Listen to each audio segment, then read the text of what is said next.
Ek wil nou weer met jou gesels oor hoe om jou geestelike gawes te ontdek. Nou ons het in 201 daarna gekyk, maar ek wil hê ons moet weer daarna kyk en ek wil hê jy moet dit ernstig opneem. Ek wil nie hê jy moet allerlei gawes toetse gaan doen nie. Persoonlik voel ek daai werk nie, want dit sit jou in 'n klaskamer situasie waar jy teoreties iets probeer uitwerk wat die Heilige Gees nie binne is nie. Die Heilige Gees gaan vir jou toerus met die gawes wat jy nodig het waar jy moet wees. En die beste ding is dat ek en jy moet fokus op die werk van die Here, nie op die gawes nie. Die Here gaan vir my die gawes gee soos wat ek dit nodig het. En daarom is my fokus nie die gawes nie, maar om vir die Here te werk. So, hier's 5 eenvoudige stappe om die gawes te ontdek en te gebruik soos wat ek aangaan. Wel, die eerste logiese een is om in te skakel.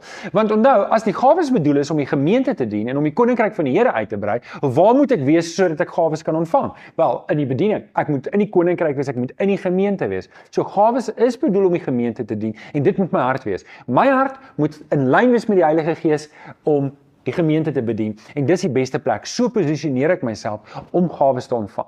Stap nommer 2 is ek moet die gawes leer ken. Ek moet weet wat die gawes is en soos Paulus sê, wat die gawes van die Gees, 1 Korintiërs 12 vers 1, wat die gawes van die Gees betref, wil ek nie hê broers, julle moet oningelig wees nie. So, ons moet onsself skool. Wat is die verskillende gawes? Wat doen dit? Wat beteken dit? Sodat ek daarom weet as daar 'n gawe is, wat die doel daarvan is en wat die funksie daarvan is. So, weer eens, gaan laai die Heilige Gees boekie af by www.biblestudy.co.za en gaan doen die studie in jou eie tyd, sodat jy jouself kan gewis van hoe die Heilige Gees werk, wat die Heilige Gees wil doen in my en jou lewe en wat die verskillende gawes is.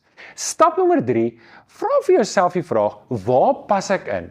En weet, in die begin moet jy maar enigiets doen en alles doen wat oor jou pad kom, want jy weet nie, as jy nie weet wat jy behoort te doen nie, dan is my voorstel, gaan doen net iets, moenie niks doen nie, want as jy niks doen, gaan jy nie weet nie. Skakel in, gaan pak stoele reg, gaan maak die badkamer skoon, gaan bedien koffie, gaan groet die mense, gaan op 'n sending uitreik, gaan saam met die Gideons na die gevangenisse toe, gaan doen soveel as moontlik verskillende goed, sodat jy kan sien, maar hoorie, my hart klop hiervoor. En dit wat jou trek, daarop kan jy fokus. En dan stap nommer 4, soos die pad aangaan, vra die vraag, waar gebruik die Here my? Waar kan ek sien, wanneer ek iets doen, kan ek sien die Heilige Gees werk en die Here gebruik dit. So, maar dit kom met tyd, dit gebeur nie onmiddellik nie, want wanneer jy begin inskakel, partykeer vat dit 'n jaar, partykeer 5 jaar, partykeer moet jy maar net, so, meeste van ons moet maar vir die langste tyd daarvan, maar net werk en werk en werk, en jy sien eers oor tyd, maar daar die Here dit gedoen en jy het dit nie eers geweet nie. So skakel jy in, dan waar jy sien die Here gebruik jou. As jy sien die Here het iets wat hy doen in jou lewe, fokus daarop, zoom daarop in en maak seker jy gee jouself as 'n geskenk vir die Here, as 'n offer vir die Here, sodat die Here dit kan werk. En dan fokus nommer 5 is, stap nommer 5 is, fokus op die bediening. Onthou, my en jou fokus is nie op die gawes nie. Ons wil nie allerlei gawes hê om te sê, what a lot I got nie. Dis nie die plan nie. Die plan is om vir die Here te werk.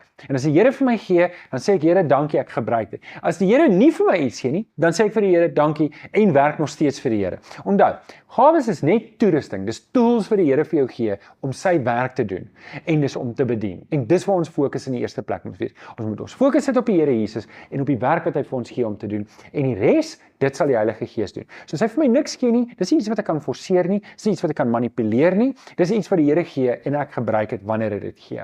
So, dink 'n bietjie mooi oor hierdie goeters, gaan skryf 'n bietjie neer, dalk waar jy al gesien het in die verlede die Here jou gebruik het. Skryf neer waar jy 'n passie het en wat jy wil doen, en skryf neer dalk waar jy nog nie betrokke geraak het nie en waar jy dalk kan betrokke raak, en jy sal verstom wees oor waar die Here jou gebruik.